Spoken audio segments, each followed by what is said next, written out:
I never imagined that a single moment, just one trembling heartbeat, could rearrange an entire year of my life, yet I still remember the exact instant everything snapped out of my control.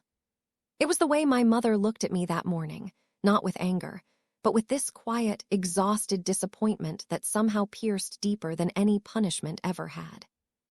I had messed up badly, worse than I'd ever admit to anyone outside this story. And when she said she couldn't trust me anymore, the words hung in the air like something physical, something heavy enough to bend the walls around us. She didn't yell, she didn't cry. She just exhaled, long and tired, and told me that if I wasn't willing to take responsibility for myself, then she would find a way to teach me. I thought she meant chores or restrictions or maybe therapy. I had no idea what she was planning. It wasn't until the next day, when she sat me down and spoke with a calmness that scared me, that I realized my life was about to tilt in a direction I didn't even know existed.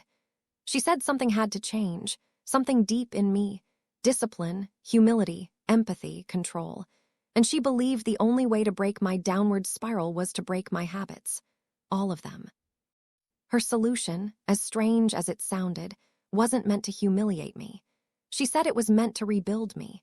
She said I needed to understand how it felt to lose control in order to learn how to regain it. I didn't understand a word of what she meant until she reached into the bag beside her and placed it on the table. A box, pale pink, soft, almost pretty. I stared at it, confused, certain this was some joke, but she didn't laugh. She didn't smile. She just told me that for the next year, every single day, I would be living differently, presenting differently, learning differently. Her voice didn't wobble, didn't stutter. She had already made the decision long before she spoke it aloud. When I opened the box, my breath snagged in my throat. Inside were clothes I had never imagined wearing. Delicate fabrics, soft colors, things I didn't even have names for. I froze, speechless, feeling the world shrink into the space between my ribs. "I want you to try," she said quietly. "Really try, not mock it, not fight it, not play around with it. Commit, take it seriously. Let yourself go through the process. A year, full time, living gently, learning respect, redefining yourself. A year. A whole year." I felt my jaw tighten, my palms damp, my heartbeat slow and heavy. I thought she was punishing me, but her eyes said something different. She wasn't trying to break me. She wanted me to discover something she believed I'd buried deep beneath the mess I'd become. Still, fear ripped through me. I didn't know how to speak, let alone breathe. I can't do this," I whispered. But she only nodded, almost sadly, and said she had expected that reaction. She also said she wouldn't force me, not physically. But she reminded me how badly I had messed up, how much damage I caused, and how much trust needed rebuilding. This was my chance, she said, my path forward, my reset button, my accountability. And as much as I wanted to push back, as much as my pride clawed at the inside of my chest, a strange part of me, quiet, buried, forgotten, wondered what it would mean to say yes. The thought terrified me. The thought intrigued me. The thought felt impossible. But the moment that finally pushed me over the edge wasn't anything dramatic. It wasn't her speech or her disappointment or the consequences waiting for me if I refused. It was the soft pink ribbon tucked neatly under the clothes inside the box. Something about its gentle color, its unthreatening innocence, made me breathe differently. Made me feel small but safe, lost but maybe found. That ribbon became the reason I finally whispered the words that would reshape my entire identity. "Okay, I'll do it." My mother didn't smile. She just reached forward and touched my hand, the way she used to when I was a kid who still listened. And for the first time in a long time, I felt like someone saw me, not who I pretended to be, but who I might become. That night, as I stood in front of the mirror wearing clothes I never imagined would touch my skin, I felt the world slow down. My reflection looked foreign, fragile, hesitant, yet not wrong. Not as wrong as I expected.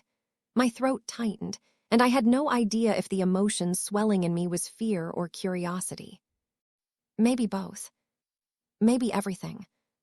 And that was how it began. My year of becoming someone I had never allowed myself to imagine. A year that would unravel me, rebuild me, confuse me, soften me, challenge every belief I'd clung to, and ultimately teach me one truth I had never been brave enough to face. Identity isn't chosen once. It's chosen every day. Even when it terrifies you. Even when it transforms you. The first full morning of the year felt unreal, like I was sleepwalking through someone else's life. I woke up earlier than usual, mostly because my mind wouldn't stop spinning. Every time I closed my eyes, I saw that reflection from the night before, soft edges, uncertain posture, clothes that didn't belong to the version of myself I had known for so long. I thought maybe the feeling would fade overnight, but instead it grew heavier, settling into me like a truth I wasn't ready to admit existed. My mother knocked softly on my door before opening it, and I felt my shoulders instinctively tense. She stepped inside with a quiet kind of determination, carrying a small bundle of fabric in her hands, pale colors peeking through her fingers. Her voice was gentle, almost careful, when she told me she had picked something simple for me to start with. She didn't want to overwhelm me. She didn't want me to feel lost. She said those things like she already knew I was drowning inside. She handed me the outfit, then stepped back to give me space. I stared at it for a long moment, soft fabrics, flowing lines, pieces meant to sit lightly on the skin. Nothing about it resembled what I wore before, loose hoodies, dark jeans, shirts that made me feel bigger, heavier somehow. This felt like the opposite, like wearing a whisper instead of armor. I changed slowly, my hands trembling for reasons I couldn't fully explain, and the moment I saw myself in the mirror again, something in my chest twisted. Not in a painful way, but in a complicated one. I kept thinking I would look ridiculous, like someone playing dress-up without understanding the rules, but there was something strangely calm about the reflection staring back at me. Awkward, yes. Uncertain, absolutely. But not ugly. Not wrong. Just different. My mother saw the hesitation on my face when I stepped out of the room, and instead of rushing me or telling me I looked fine, she simply asked how I felt. The question startled me because for so long, no one had really asked that. Not genuinely, not with patience for the answer. I tried to say I was okay, but the words stuck. What eventually came out was messy, half-formed thoughts about discomfort, fear, unfamiliarity, and this strange fluttering sensation in my chest that made me feel exposed. She listened without interrupting, as if each word mattered more than the next step in the plan. Then she told me that this year wasn't about pretending or performing. It wasn't about perfection. It wasn't even about femininity, not really. It was about vulnerability, about letting go of the version of myself that hid behind anger, excuses, and loudness. She said she hoped this experience would teach me to be soft without feeling weak, honest without feeling ashamed, expressive without feeling threatened. I didn't know how to respond, so I just nodded, though inside I felt like every wall I'd built over the years was quietly shaking. Most of the day was spent learning things I had never once thought about: how to move differently in clothes that brushed against my legs, how to manage my hair so it didn't look chaotic, how to sit without feeling like I was taking up too much space. Every small action felt exaggerated, like my body wasn't entirely mine. But strangely, those careful movements made me more aware of myself than I'd ever been. There were moments of embarrassment so sharp they made my face burn, like when my mother corrected the way I stood, or reminded me to fix a stray lock of hair, or suggested I speak a little softer. I hated how quickly my pride flared up, how defensive I became over the smallest things. But each time, she reminded me that learning something new required letting myself be unskilled first. By afternoon, I found myself seated at the vanity she'd moved into my room, something I didn't even know we owned. The mirror lights cast a warm glow across my face, softening the edges I'd always been uncomfortable with. My mother stood beside me, showing me how to moisturize, how to apply light concealer, how to create a look that wasn't dramatic but simply gentle. I had expected to hate the process. I had expected to feel foolish. Instead, I felt oddly calm. Her hands were steady as she demonstrated each step on her own face, letting me mimic her movements. There was no pressure to get it right, no judgment when I messed up. It felt almost meditative, slow, intentional strokes, subtle changes that transformed my expression without erasing me completely. By the time I looked back into the mirror, there was a softness around my features that I had never seen before. Not a disguise, not a costume, something else. Something that made my throat tighten again with that same confusing mix of fear and curiosity. "Does it feel strange?" she asked quietly. I nodded, unable to form a real answer. Strange didn't even begin to cover it. But under the strangeness, buried deep beneath the uncertainty, was a flicker of something I refused to name. Something warm. Something like acceptance or maybe relief, though I wasn't ready to admit that yet, not even to myself. The rest of the day passed slowly, each minute filled with new sensations. The swish of fabric with every step, the unfamiliar lightness in my voice when I tried speaking more gently. The way people on the street looked at me differently, not judging, just curious, like they were trying to figure out the story behind this new version of me. Every glance made my stomach tighten, but none of them made me want to run. That surprised me more than anything. By evening, I was exhausted, not physically, but emotionally, like my insides had been pulled out and rearranged. My mother told me she was proud of how I handled the day. I didn't feel proud. I felt unraveled, like someone had opened a door inside me I never realized was locked. When I finally crawled into bed, still wearing soft clothes that whispered against my skin, I stared at the ceiling and felt a weightlessness I hadn't expected. I thought this experience would crush me, and maybe it still could. But tonight, for reasons I couldn't even articulate, I felt lighter. Maybe because, for the first time in years, I wasn't pretending to be unbreakable. Maybe because vulnerability felt less like defeat and more like truth. Maybe because, deep down, a part of me wondered what I might look like after a year of this, not just on the outside, but on the inside, where the real transformation was already beginning. The second day felt heavier than the first, not because anything particularly difficult happened, but because I woke up realizing this wasn't a dream, wasn't a temporary dare or a passing experiment. This was my life now, for a whole year. The thought pressed down on my chest as I sat on the edge of my bed, feeling the softness of the fabric I wore brush against my legs, reminding me with every movement that yesterday had only been the beginning. I thought maybe the strangeness would go away with sleep, but it clung to me like fog. I kept touching the sleeves of the top I wore, adjusting the hem, running my fingers through my hair just to convince myself I was actually awake. The mirror across the room reflected someone I was still trying to understand, someone who looked partially like me, and partially like a version of myself I had avoided imagining for years. My mother didn't hover that morning. She simply set a small breakfast tray on my desk and reminded me we had errands. Normal things, groceries, supplies, a few items she thought I might need. But the idea of going out again, dressed the way I was supposed to present now, made my stomach twist. Yesterday had been manageable because it was new and my emotions were too tangled to process all at once. Today it felt real enough to be terrifying. I didn't tell her I was scared. I wasn't sure how to say it without sounding childish. But I know she could see it in the way I moved, slow, hesitant, dragging my feet like every step might betray how unsure I felt. When she helped me choose an outfit for the day, she kept it simple again, soft colors that didn't scream for attention. I appreciated that more than I said out loud. The moment I stepped outside, the world felt too bright. The air hit differently, brushing against the exposed parts of my skin with a sensation I wasn't used to. I kept tugging at my sleeves even though they were already long enough. I kept lowering my gaze, afraid that meeting someone's eyes would make me crumble. But then something unexpected happened. People didn't react. They didn't point. They didn't whisper. They didn't stare for longer than a second. Most of them didn't seem to care at all. And that strange realization loosened something in my chest, just a little, but enough to make breathing easier. Walking through the supermarket aisles felt surreal, like I was floating behind my own body. My mother occasionally asked my opinion on things she wanted to buy, and each time she did, I noticed people looking at her, not me, like I was just another person shopping quietly beside her. It felt safe, safer than I expected. But the comfort didn't last.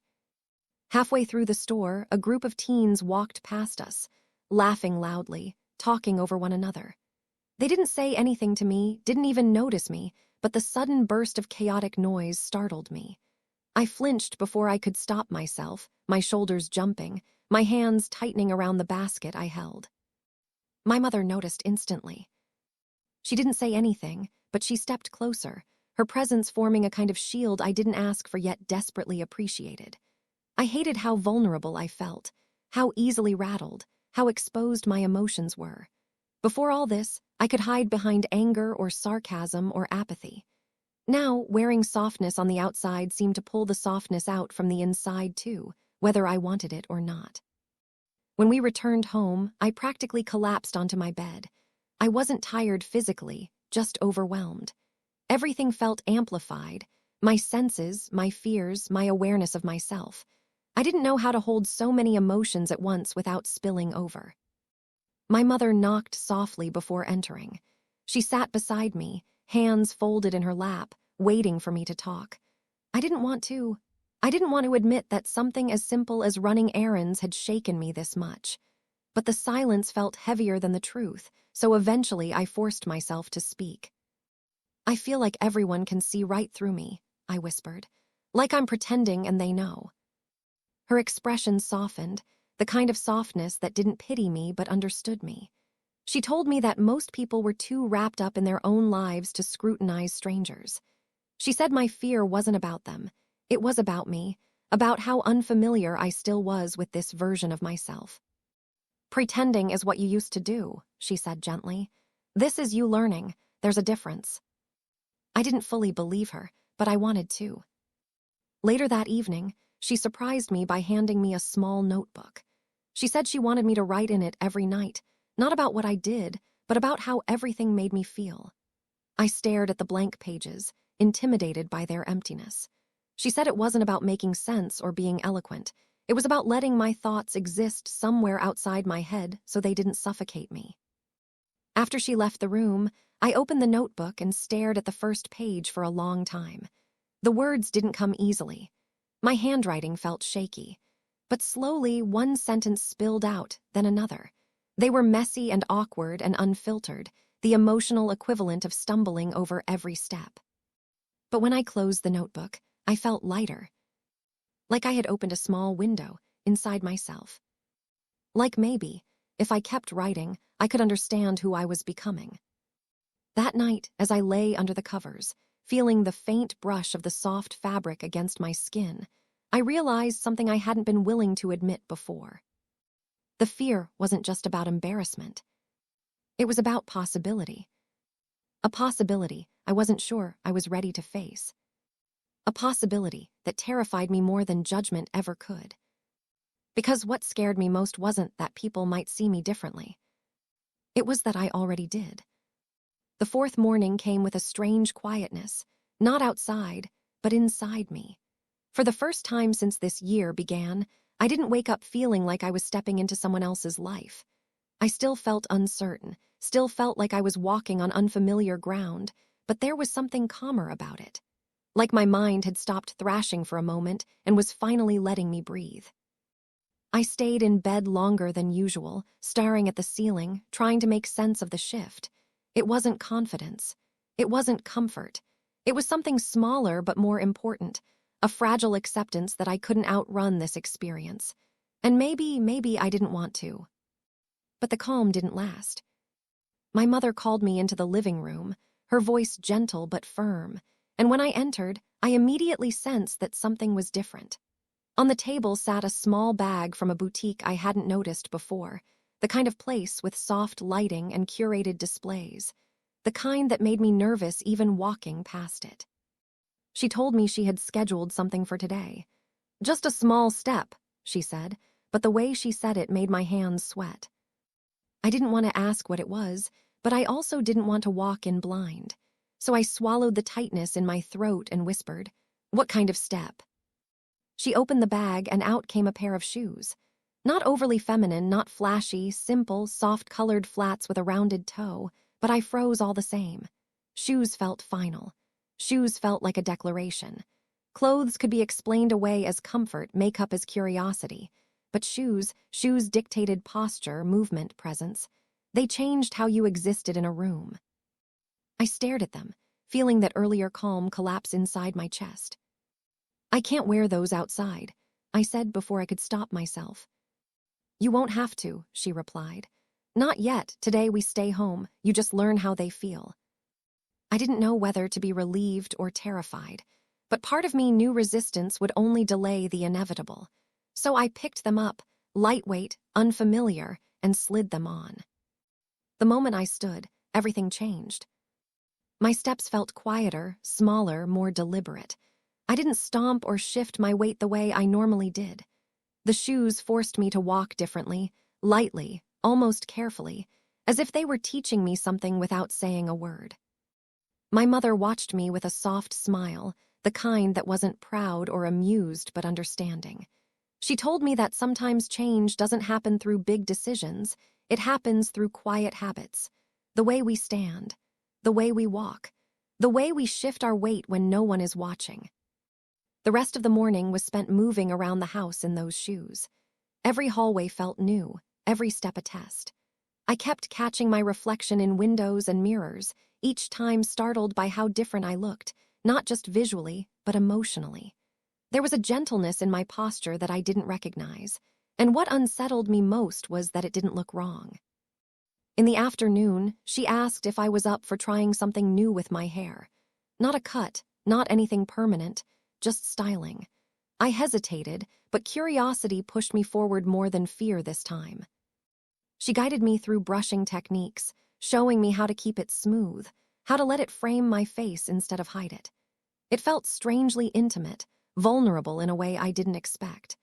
I could feel tension leaving me with each stroke of the brush, like the repetitive motion unlocked a part of my mind I'd kept barricaded.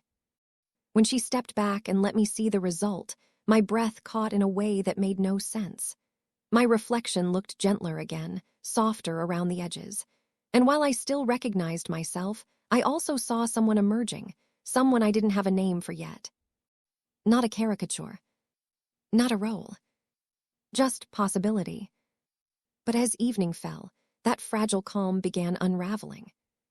My phone buzzed. A friend, someone I hadn't spoken to since this started, texted me asking if I wanted to hang out this weekend. A simple invitation, normal, routine, but it hit me like a punch to the chest. Because I couldn't show up as myself. Not the way I used to be. Not the way I was now. Not when I didn't even know what myself meant anymore. I stared at the message until my vision blurred slightly. I wanted to go. I missed them. I missed feeling normal, whatever normal meant. But at the same time, the idea of stepping out into the world as this changing version of me felt impossible. My mother noticed the shift in my expression. She didn't pry, didn't lecture. She just sat beside me and waited. After a long silence, I told her about the message.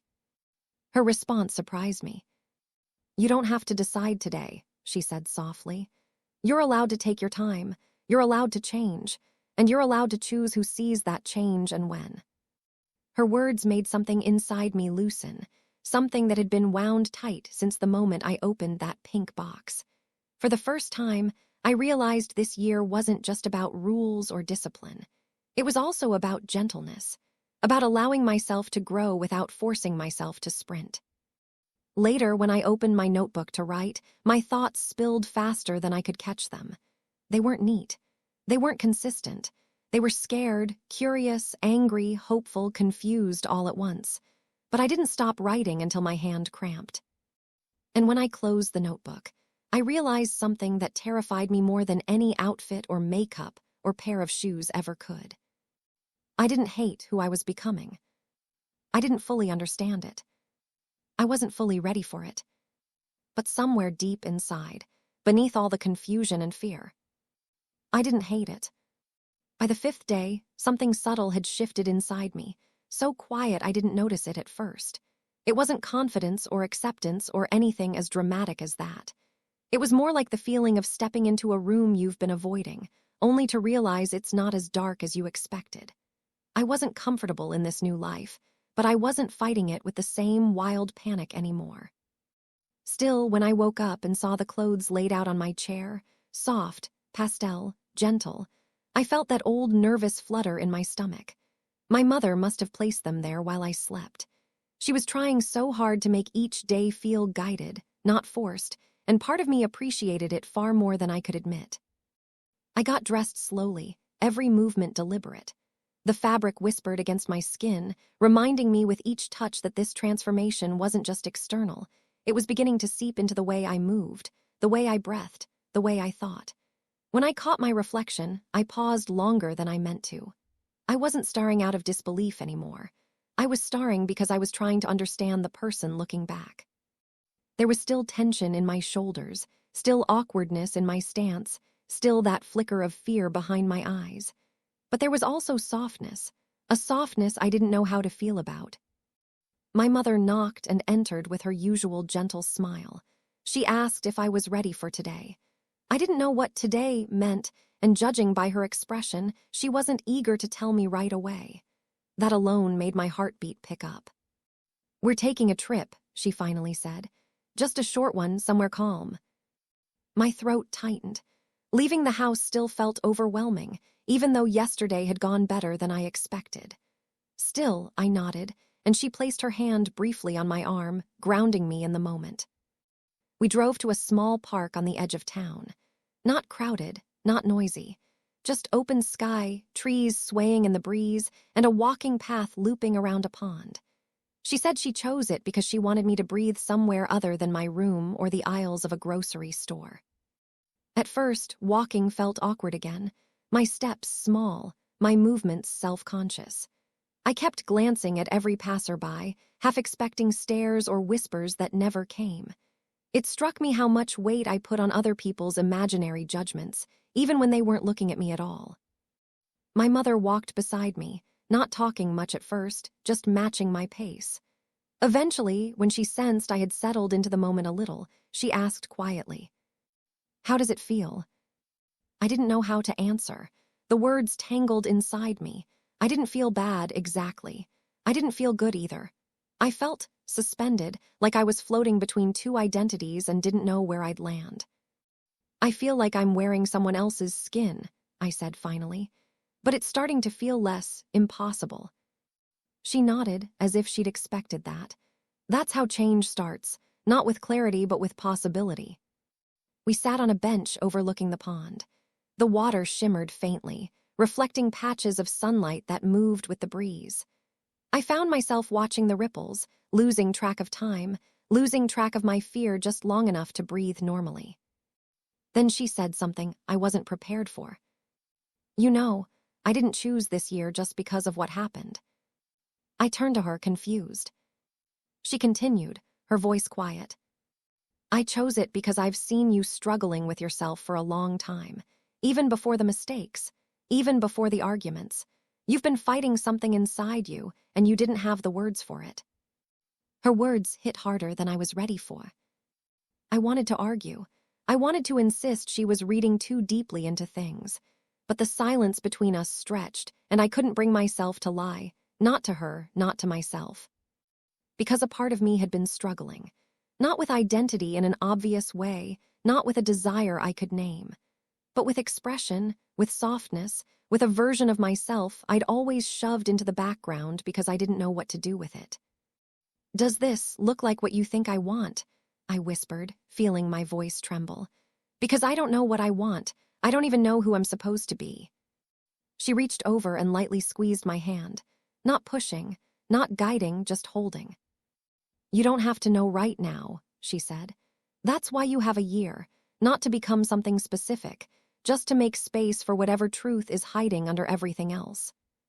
The wind carried her words into the quiet, settling them into me like seeds I wasn't ready to plant but couldn't ignore. We walked more, slower this time, and every step felt different, not lighter, not heavier, just more honest. I wasn't pretending not to be scared, but I wasn't pretending that I hated this anymore either. Back home, I spent almost an hour at the vanity. Not because I was trying to perfect anything, but because I wanted to understand how the changes made me feel. I brushed my hair until it fell just right, practiced soft movements with my hands, tried out a new shade of gloss my mother had given me. And each time I looked in the mirror, the reflection felt less like a stranger. Not familiar yet. but no longer impossible. That night, I opened my notebook again, and for the first time, the words came easily. I wrote about fear and softness, and the way the grass felt under my feet at the park. I wrote about the shoes, and the bench, and the reflection in the pond that made me wonder what I'd look like a month from now. And then, slowly, carefully, I wrote something I'd been too afraid to say out loud. I don't know who I'm becoming, but I don't feel wrong. When I closed the notebook, a strange warmth lingered in my chest. Soft, quiet, brave in a way I didn't recognize. And as I lay down to sleep, I realized that for the first time since this started, I wasn't dreading the next day. By the 6th day, the routine no longer felt like a shock, just a strange, fragile rhythm my mind hadn't fully caught up with yet. I woke up before sunrise, the pale blue light stretching across my ceiling, and for a moment I forgot where I was in my own life. I forgot about the clothes, the mirror, the year. I only felt the soft sheets against my skin and a few strands of hair brushing my cheek. When I sat up, the faint scent of the lotion I'd used the night before still lingered on my arms. It was subtle, calming, nothing like the cologne I used to drench myself in, trying to force an identity I didn't even like anymore. Now the air around me felt gentler somehow, as if the room itself had softened over the past few days. My mother had left another outfit on the chair. Not a new one, something I had worn earlier in the week, but arranged neatly, almost thoughtfully, like she wanted to remind me that familiar things could still feel safe. I appreciated that more than I let on. As I got dressed, I noticed how my movements had begun to change without me realizing it. I lifted my arms differently, adjusted the fabric more delicately, even walked with a softness that wasn't forced. It scared me, for reasons I didn't fully understand, how quickly the human body adapts when given no other choice. When I walked into the kitchen, she smiled in that quiet way she had when she didn't want to overwhelm me with pride. Breakfast was simple, fruit, tea, and toast, but it felt grounding, ordinary. The first moment of normalcy I'd felt all week. After breakfast, she told me we were staying home for most of the day to focus on internal things. Her voice hinted at meaning, and I wasn't sure if I was ready for whatever she had planned. Internal things, in her language, usually meant talking, real talking. The kind that peeled back layers whether you wanted them peeled or not. She invited me to the living room, where she'd set up a small corner with cushions and a mirror. Not for appearance, she made that clear. It was there to help me see myself while we talked, to connect my words with my expression, my posture, my reactions. I didn't want to look at myself while I was being vulnerable, but she insisted gently, and I trusted her enough not to argue. We sat on the cushions facing each other, and she asked me to describe the past 5 days in one sentence. Just one. I stared at her, unsure how to compress the storm of confusion and fear and surprising calm into a single line. Eventually, I said, it feels like I've been carrying a heavy bag for years, and someone finally opened it, and now I'm scared of what's inside. She nodded, her eyes soft. Good, honest. Then she asked the harder question. What do you think is inside the bag? The room went quiet. I didn't want to answer. My throat felt tight. I kept glancing at the mirror, trying to avoid its gaze, but it followed me silently, showing me every flicker of emotion I tried to hide. I don't know, I whispered. She didn't push. She just waited, giving me the kind of silence that didn't feel demanding. Eventually, the words came out in pieces. Maybe it's the parts of me I didn't want to admit I had. The softness, the confusion, the feelings I ignored, the parts that didn't fit the version of myself I pretended to be. The admission felt like pulling a splinter out of my chest, sharp but relieving. She reached over and held my hand lightly, not to guide, not to fix, just to remind me I wasn't alone. You're discovering, she said, not replacing. Something about that sentence lingered in the air long after she said it. Then she guided me through exercises I wasn't expecting, small things that seemed insignificant but felt strangely emotional. She had me observe my own expressions in the mirror as I spoke different sentences, noticing how my face softened or tensed depending on the emotion. She had me practice speaking from a calmer place, not to change my voice, but to help me connect to gentleness without fear. At one point, she asked me to smile, not a forced smile, but a natural one. I tried, and it came out shaky, awkward. But the reflection in the mirror didn't look ridiculous. It looked human, vulnerable, honest in a way I hadn't allowed myself to be for years. By midday, I felt drained, not tired, but emotionally stretched thin, like someone had gently pulled apart the knots inside me to see what was underneath. She made lunch while I sat quietly in the living room, staring at my hands. They looked different now, not feminine, not masculine, just mine, but used in new ways, softer movements, careful gestures, a language I was slowly learning without realizing it. In the afternoon, she suggested we take a walk around the neighborhood, nothing far, just enough to breathe. I hesitated, but the idea didn't terrify me like before. When we stepped outside, I noticed a strange thing. I wasn't thinking about how I looked to others. I was thinking about how the sun felt on my face, how the breeze moved my hair, how my steps felt steady despite the uncertainty inside me. At one point, a neighbor waved. I waved back. Nothing dramatic happened. No judgment, no stares, just a normal human moment. That tiny interaction made something warm bloom in my chest, a fragile accomplishment but real. Back home, evenings settled in quietly. I spent almost an hour brushing my hair again, not because I felt obligated, but because the rhythm calmed me. And when I looked into the mirror afterward, I didn't flinch. I didn't overanalyze. I didn't run from the reflection. I simply looked. And breathed. And existed. That night, in my notebook, I wrote slower than usual, but the sentence that closed the page was clear and terrifying. I think I'm afraid that this version of me feels more natural than I expected. And as I set the notebook aside, I realized that the fear wasn't as sharp as before. It was softer, quieter, almost like an invitation instead of a warning. The night I saw myself differently. I don't know what I expected to feel when I finally stepped back inside my apartment after that surreal shopping trip with Maya. Maybe embarrassment. Maybe regret. Maybe a rush of panic so strong it would turn my stomach inside out. But instead, the door clicked shut behind me, and I just stood there, holding the pink shopping bags like they were filled with fog instead of fabric, wondering how on earth my life had reached this moment. I set the bags down on the couch, but I didn't open them yet. I couldn't. Instead, I just stared at them, the soft colors glowing under the warm apartment lights, and something in me trembled, something I couldn't name. Those bags were proof. Proof that this wasn't hypothetical anymore. Proof that I had actually listened to Maya, followed her, obeyed her guidance with a kind of quiet surrender that still made my heart flutter when I thought about it. I sat for a long time, elbows on my knees, fingers tense. I tried to reason with myself. It's just clothes, just makeup, just fabric, nothing more. But I knew that wasn't true. They weren't just physical objects. They were symbols, portals to a version of myself I had never thought I'd have to meet. Eventually, curiosity or courage, or maybe something softer like longing, pushed me to open the first bag.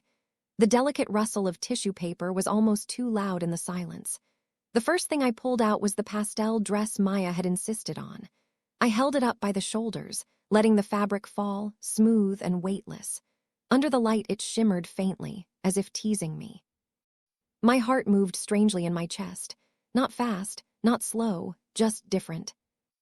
I moved to the mirror by habit, holding the dress against myself. In the reflection, it didn't look wrong.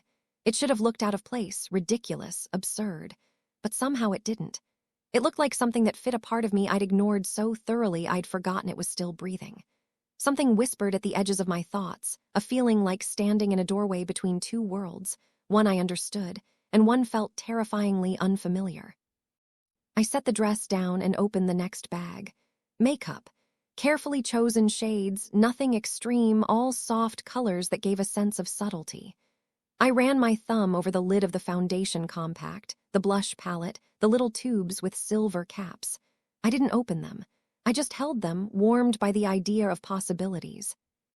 I didn't have the courage to put anything on that night. Instead, I lay down on my bed fully dressed, staring at the ceiling for hours. I tried to sleep, but my mind wouldn't let me. Every moment of the day replayed in loops. The store mirrors, Maya's voice, the feeling of being seen, of being guided, of being reshaped gently from the inside out. Eventually, I sat up, restless. The clock blinked 2:40 a.m. at me. Something inside whispered that if I didn't try now, I'd lose the nerve forever. I got out of bed and quietly, almost reverently, pulled out the dress again. My hands shook as I slipped out of my t-shirt. The air felt colder against my skin. I shivered, but not from the temperature. When I lifted the dress and stepped into it, the fabric brushed against me as though it knew exactly what I was afraid to admit. I fumbled with the zipper at the back, my fingers clumsy at first, but eventually it slid upward. When I looked up at the mirror again, my breath caught. Not because I looked feminine, not yet, but because I didn't look like the person I'd expected to see. I looked softer, more uncertain, more open. There was a vulnerability in the way the dress shaped me, not physically but emotionally. It wasn't hiding me, it was revealing me. And I realized then how exhausting it had been all my life, always trying to present myself in ways that felt rigid, sharp, tough. This was the opposite. This allowed softness without punishment. Something in my chest ached, but the ache wasn't sharp. It was warm in a painful, tender kind of way. On instinct, I reached for the makeup bag. I wasn't skilled. I barely knew what went where. But I remembered Maya's voice in my head. Gentle strokes, don't rush, feel what you're doing. So I tried, clumsy, uncertain, but earnest. A little concealer under the eyes. A light stroke of blush. A soft dab of lip tint, barely there, but enough that when I looked again, the difference startled me. I leaned in closer, searching for the boy I had always been. He was still there, but faint, faded, like someone captured in an old memory. I didn't know whether to smile or panic. My throat tightened as I lifted a hand and touched my cheek, tracing the line of my jaw, the softness the makeup created when combined with the dress. I wasn't transformed, not in any theatrical sense, but I was changed in a way that felt more real than anything dramatic. For a long moment, I just stood there, trembling, wanting to cry but not out of sadness. Out of fear, out of confusion, out of an emotion that didn't have a name but demanded space. Then, without warning, my phone buzzed. I gasped, nearly stumbling backward. It was past 3 a.m., no one should be texting me. But the name on the screen made my pulse leap. Maya. A simple message. Are you awake?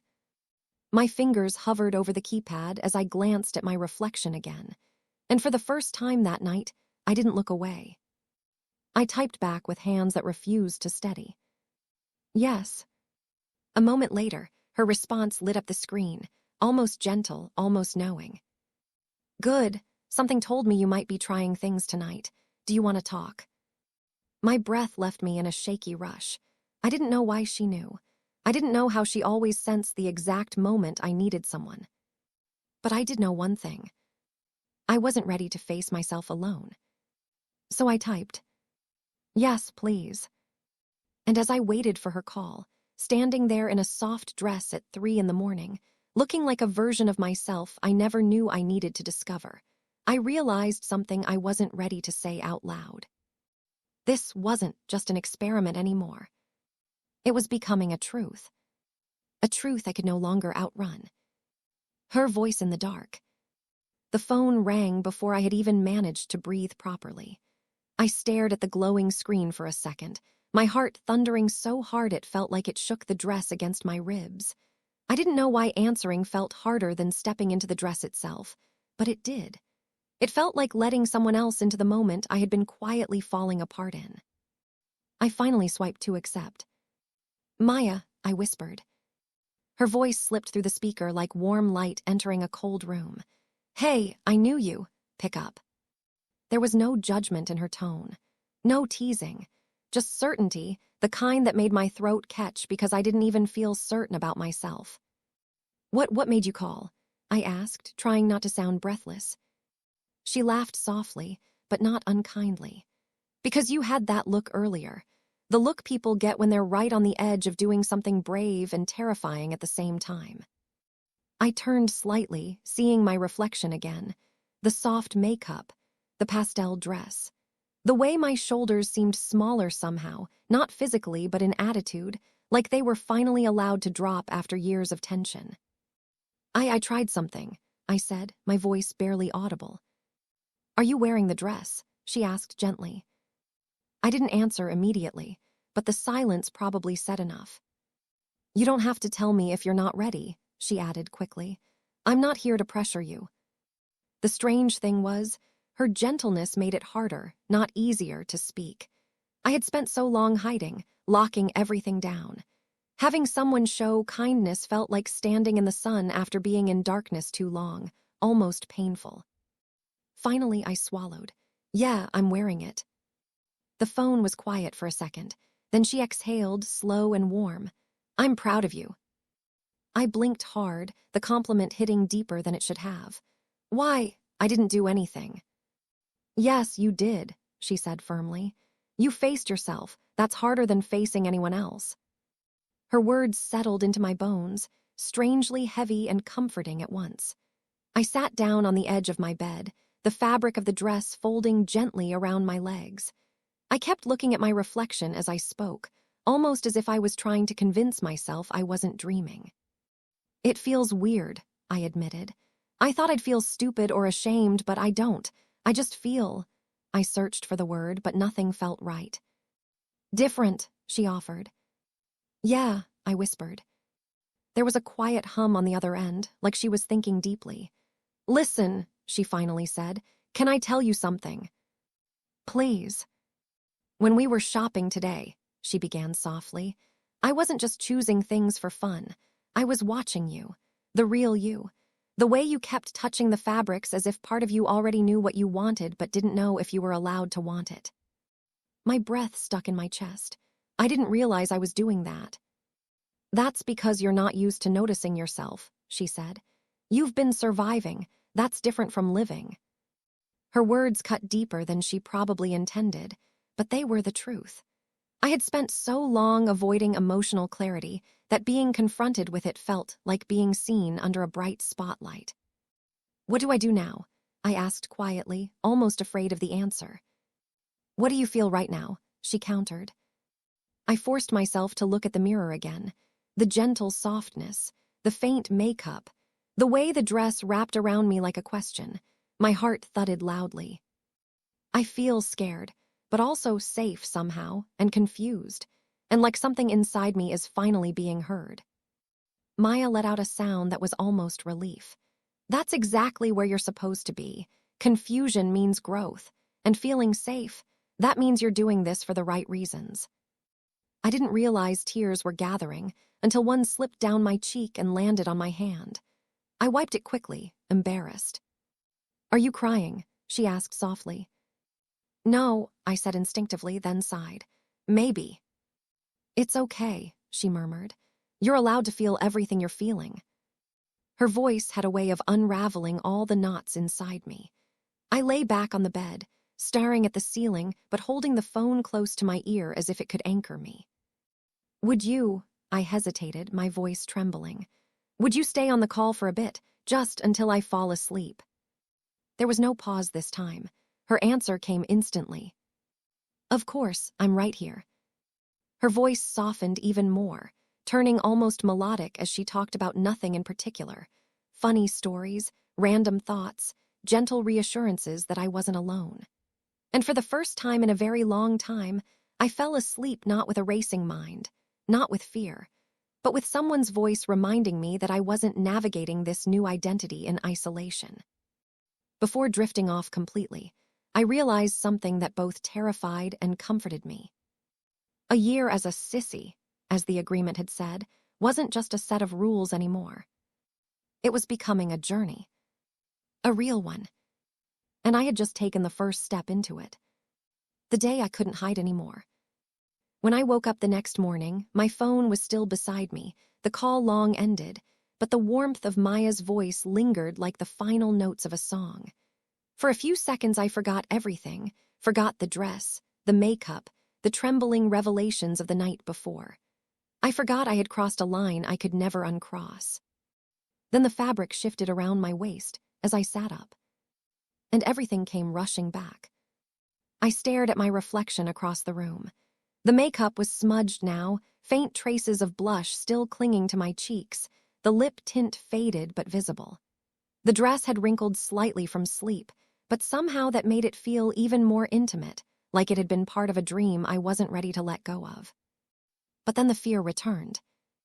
Not fear of the clothes, or the feelings, or even the identity questions swirling inside me. It was fear of the world outside, my apartment. Because sooner or later, someone else was going to see this version of me. Maybe not today, maybe not fully, but eventually, this private discovery wouldn't stay private. And that thought made my chest tighten until I had to grip the edge of the mattress to steady myself. The sunlight slipped in through the curtains, brushing softly across the dress I wore like it was greeting me with quiet acceptance. The gentle warmth settled into my skin with a strange kindness I didn't know how to receive. I finally stood, stretching out the stiffness from sleeping in something so unfamiliar. I walked to the mirror slowly, each step feeling deliberate, as if I needed time to catch up with myself emotionally. The person in the mirror looked like me, but not quite. A gentler version, a quieter one, a truer one, I didn't know. But I wasn't ready to take the dress off yet. I wasn't ready to lose that version of myself, not after finally meeting them. I stayed like that for several minutes, just watching, breathing, absorbing. Then my phone buzzed. The sound made me jump, and I grabbed it quickly, half hopping, half fearing it was Maya. It was her. A simple text. "Morning, how do you feel?" I stared at the words, my emotions tightening again. I typed, "Not sure." She responded almost instantly. "Can I come over? Only if you're okay with it." My stomach flipped. Having her see me like this, right now, in this vulnerable morning aftermath, felt like standing on a cliff's edge. But a stronger part of me whispered that if I didn't let her in now, I'd only retreat further into fear. So I wrote, "Okay." When the message showed delivered, reality crashed into me. She was actually coming. Here. Now. I panicked. I looked in the mirror again, suddenly hyper-aware of every detail. My hair was a mess. The dress was wrinkled. The makeup was uneven.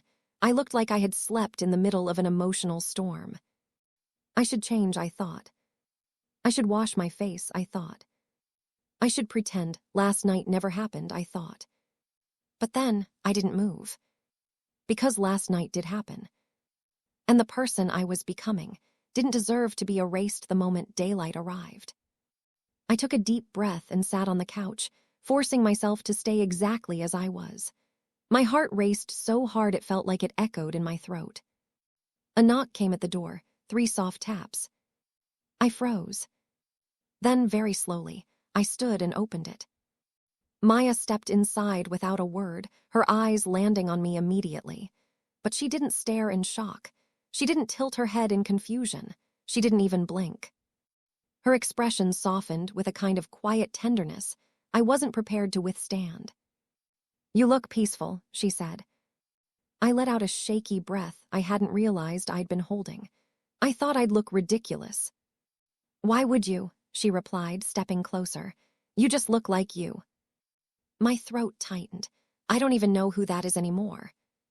She placed a hand lightly on my shoulder, not pushing, not guiding, just grounding. "Then let's figure it out together." For a moment, I felt the world steady beneath me. We sat on the couch, and she placed the makeup bag gently on the table. "Do you want to clean up and redo it, or leave it, or talk first?" The choices felt overwhelming. I shook my head. I don't know what I want." Her smile was patient. "That's okay. Wanting nothing is still wanting something." I let out a small breath that almost turned into a laugh. "You always know what to say." "No," she said honestly, tucking one leg beneath her as she faced me fully. "I just listen carefully." I hesitated, fidgeting with the hem of the dress. "I'm scared someone else will find out. I'm scared of what this means. I'm scared I won't recognize myself in 6 months. I'm scared I'll disappoint everyone, including myself." She leaned forward slightly. "And are you also scared that you might actually like this?" The question hit me harder than I expected. My breath caught. I nodded. Her voice softened. It's okay to like something that surprises you. It's okay for your identity to change shape. The sunlight shifted again, landing on her face, and I realized that for the first time in years, someone was looking at me not as what I used to be, but as what I could become. She reached into her bag and pulled out a small pink hair clip, one I didn't remember buying. She held it up, waiting for my reaction. "May I?" she asked, her tone gentle enough to crack the strongest wall. I swallowed, then nodded. She moved closer, brushing a stray lock of my hair behind my ear. The clip slid into place with a soft click that felt louder than it should have.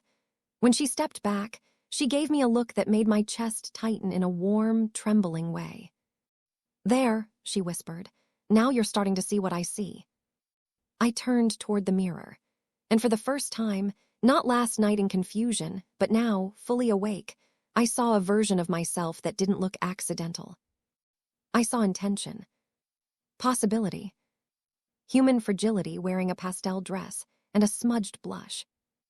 A person who was afraid, yet moving forward. A person who was beginning to admit a truth they never imagined. And as I stared, my voice shook. "Maya, what if this becomes real?" She smiled softly, brushing my hand with hers. "It already is." The year that changed everything. The realization that this was real didn't hit me all at once. It arrived slowly, like dawn creeping across a quiet room, barely noticeable until suddenly everything was touched by light. After Maya adjusted the little pink clip in my hair, we didn't talk for a moment. We just breathed in the same space, two people suspended in a truth I had been running from, and she had been patiently waiting for me to meet. Her presence wrapped around me like a warm blanket, steadying the trembling that never fully left my chest. "I don't know how to be this person," I said finally, the words shaky but honest. She didn't flinch. "You don't have to know, you just have to try." Trying sounded simple, but my whole body understood how heavy that single word truly was. The next days passed in a strange, gentle rhythm. Not dramatic, not explosive, just real. I'd wake up, glance at the clothes hanging by my closet, soft fabrics, quiet colors, and feel an ache I couldn't name. Some mornings I reached for them. Some mornings I didn't. But every morning the choice felt more possible. Whenever fear started rising like a tide, Maya reminded me to breathe. When doubt pressed hard against my ribs, she reminded me to be kind to myself. But it wasn't all smooth. There were setbacks. There were moments I'd catch my reflection unexpectedly and flinch, not out of disgust, but out of raw unfamiliarity. Moments when I'd panic, thinking, what if I'm doing something irreversible? What if people find out? What if I'm not strong enough for this? There were nights I messaged Maya with shaking hands saying, "I think I should stop." And every time, she would answer gently, "Then stop, but if you want to continue, I'm still here." She never pushed. She never rushed me. She simply existed like an anchor, steady and quiet. Weeks turned into months. And the changes weren't just on the outside. There was a softness developing in me, not feminine, not masculine, just human. A willingness to feel things fully. A courage I didn't know I possessed. A vulnerability I had always buried under layers of forced toughness. I started journaling, writing down the thoughts that scared me. I wrote about how different it felt to move in clothes that didn't armor my body, but freed it. I wrote about the confusion that came with enjoying something I was taught never to even consider. I wrote about the strange peace that settled over me whenever I looked at myself and didn't instantly reject what I saw. One night, around the 8-month mark, I stood in front of the mirror wearing the same dress from that first late night, the pastel one that changed everything. This time I wore it deliberately, not accidentally. My hair was clipped neatly. My makeup, while still simple, carried a quiet confidence I didn't have before. I stared at the mirror, waiting for fear. But instead, I felt calm. My breath hitched as I whispered to myself, "I know you now." It was the first time I didn't see a stranger. It was the first time the person looking back felt like a home I had ignored for too long. The year passed faster than I expected, and on the final day, the exact date when the whole agreement was supposed to end, I invited Maya over. My heart beat fast, not out of fear, but because I knew something had shifted inside me permanently. She walked into my apartment, saw me standing in the living room in soft clothes and gentle makeup, and her face warmed instantly. "You look certain," she said. I nodded, exhaling slowly. I think I found a part of myself I didn't know existed." "And do you want to keep her?" she asked softly. For a long moment, I didn't speak. I looked down at my hands, then lifted my gaze, meeting her eyes with a steadiness I had earned through a year of tears, trembling moments, small victories, and quiet self-discovery. "Yes," I said. "I don't know what this means for the future. I don't know where it leads, but I don't want to go back to pretending." Her smile grew warmer, gentler. "Then you don't have to." I felt my throat tighten, not out of fear, but out of gratitude so deep it made my eyes blur. "This whole 1-year thing, it wasn't just some challenge, was it?" I asked. She shook her head. "No, it was a chance. A doorway I hoped you'd step through, not because I wanted to change you, but because I wanted you to see yourself without fear." I swallowed hard, my voice trembling. "Thank you for not giving up on me." "I didn't save you," she whispered. "You saved yourself." And for the first time in my life, I believed it. That night after she left, I stood at the mirror one last time. No pressure, no experiment, no expectations. Just me and the quiet truth that had been growing inside me like a shy light. I touched the reflection gently, like greeting an old friend. And I whispered, with no doubt left in my voice, "I'm still becoming, but I'm not afraid anymore." The year had ended. But my story, my real story, was just beginning.